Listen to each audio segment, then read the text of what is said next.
Pak, untuk penjual hewan kurban di Palembang ini berapa banyak sih Pak? Dan untuk kurbannya sendiri untuk tahun kemarin itu berapa? Ya, kalau tahun 2020 untuk kambing itu ada 5.253. Sementara untuk kambing ada 4.250 ya. Nah, sedangkan pedagang tahun kemarin itu kurang lebih ada 75 pedagang ya, 75 pedagang. Karena pedagang ini ada juga ya pedagang dari luar, pedagang dadakan. Tapi kita alhamdulillah sudah ada asosiasi pedagang hewan kurban di Kota Palembang. Itu yang sudah tersertifikasi ada 21 pedagang.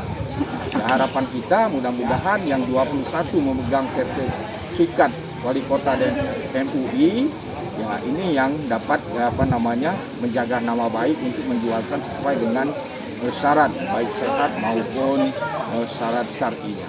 Kalau di 2021 ini ada peningkatan nggak Pak? Ya, kita lihat, tapi di zaman COVID-19 ini masih pandemi, ya kemungkinan ya masih kurang lebih hampir sama ya. Kalaupun meningkat tidak signifikan lah meningkat itu. Oke. Itu yang untuk presiden jenis apa? Ya, kalau sapi yang ditinjau tadi jenis sapinya untuk presiden itu biasanya jenis limosin. Yang tadi itu sudah disebutkan jenis limosin. Itu beratnya berapa Pak? Berat yang ada itu 1 ton 170 kilo. Oke, artinya hampir sama seperti tahun lalu ya Pak? Hampir sama. Justru berat ini, yang kemarin kalau tidak salah 1 ton 153. Kalau ini Ya, 100? yang ini 1 ton 170. Oh, beda perawatan khusus nggak atau ditaruh di sini tetap atau Ya, kita? perawatannya ya tetap kita menyerahkan dengan pedagangnya yang merawat. Ya, artinya pada saat hari H-nya baru diambil, itu sudah komitmennya. Ya. Oke, Pak, kalau mengingat sebutan sapi presiden gitu ya, ada sejarahnya nggak sih Pak? Apa hanya sebutan aja atau kebiasaan aja gitu Pak? Ya, sapi presiden memang ya presiden yang berkurban untuk rakyatnya ya. Nah, itu makanya memang dari bantuan presiden sapinya. Oke. Pas setelah kita meninjau, berapa lama nantilah keputusan akan dipilih sapi di sini atau di tempat yang lainnya? Ya, itu yang menentukan kan panitia pusat, artinya tim dari presiden maupun visi. Biasanya kalau seperti ini sapinya sudah ada dan dilihat fisik posturnya sudah oke, biasanya tidak lama sudah ditetapkan. Karena sebentar lagi kan memang tidak waktunya kan tidak terlampau lama lagi. Dan sendiri ada kriteria khusus nggak Pak pemilihannya? Ya, sapi presiden ini kan ada tim khususnya ya, baik itu dari tim kepresidenan maupun dari provinsi. Ya, kriteria khususnya ya salah satunya ya tim itu melihat terutama kesehatan hewannya.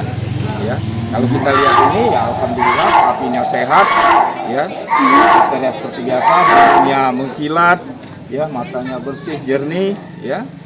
Dan yang kedua secara syar'i ya, kalau kita lihat ini sudah ya cukup memenuhi syarat yang kita inginkan. Oke, Pak, kemungkinan apakah akan ditentukan sapi ini atau masih akan disurvei dulu untuk yang Presiden Jokowi? Ya, yang ini kan kita lihat nanti kan tim yang menentukan ya, tim dari pusat ya termasuk tim provinsi. Namun ini sudah kita siapkan ya, nanti akan dipilih mana yang terbaik.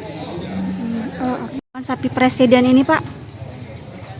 Ya, jadi hari ini kita sama tim Dinas Pertanian Ketahanan Pangan Kota Palembang bersama dengan tim provinsi jadi menjadi satu, termasuk juga ada dari PDHI Provinsi Sumatera Selatan. Kita turun ke lapangan mengecek tempat pedagang hewan kurban yang ada di Kota Palembang. Kebenaran hari ini kita mengecek di tempatnya Pak Aidil ya, dan kita mengecek ini sudah ada sapi dari Presiden Republik Indonesia Pak Jokowi.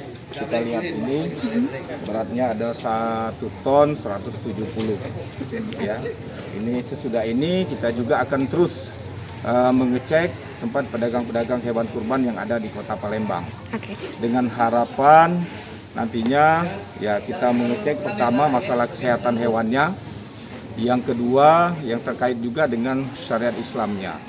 Mudah-mudahan apa yang kita sosialisasikan selama ini, kemarin juga ada bimbingan teknis kepada pengurus panitia kurban masjid, ya mudah-mudahan sosialisasi ini dapat berhasil sehingga ya kita menekan ya terutama persyaratan secara syar'i menurut Islam ini sesuai ya yang kita inginkan, di mana untuk sapi itu di atas 2 tahun ya umurnya, dan untuk kambing di atas 1 tahun.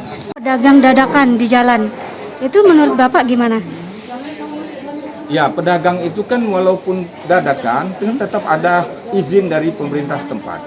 Sebab kalau dia tidak izin ya akan dibongkar oleh Pol PP ya. Nah, oleh karena itu pedagang-pedagang itu tetap ya memasang dagangannya ya sesuai dengan tempat-tempat yang sudah diizinkan oleh pemerintah, khususnya camat dan kelurahan.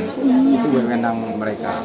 Dimanapun tempatnya pedagang itu, tim kami akan turun mengecek terutama masalah kesehatan hewannya dan syariat Islamnya. Yang pertama, tolong diperhatikan masalah kesehatan hewannya. Untuk melihat kesehatan hewannya, ya kita secara kasat mata sudah bisa kita lihat. Pertama dari nafsu makan hewan itu. Hewan itu selalu bergerak-gerak. Yang kedua, bulunya bersih mengkilat, matanya bersih, ya, hidungnya. Nah, itu dari segi kesehatan. Yang kedua, yang paling penting kita lihat juga secara syar'i. Secara syariat Islam, untuk sapi itu kan di atas 2 tahun. Sedangkan kambing di atas 1 tahun. Mencirikan dia sudah memenuhi syarat, kita lihat dari gigi. Artinya sudah tumbuh gigi tetap, ya, gigi besar 2. Itu artinya dia sudah di atas 2 tahun. Dan tidak cacat. Tidak cacat artinya tidak pincang, tidak buta, ya, termasuk buah zakarnya lengkap. Nah, oleh karena itu, inilah yang harus diketahui oleh masyarakat. Kita juga sudah membantu, pemerintah Kota Palembang sudah membantu, karena sudah ada asosiasi pedagang hewan kurban di Kota Palembang. Ada 21 anggota, ya, yang sertifikatnya ditantangani Pak Wali Kota dan MUI. Nah, harapan kita ya masyarakat bisa menghubungi itu dengan harapan supaya membeli sapinya itu benar-benar yakin bahwa sapi itu sesuai syar'i dan sehat. Jangan lupa subscribe, share, komen, dan like ya.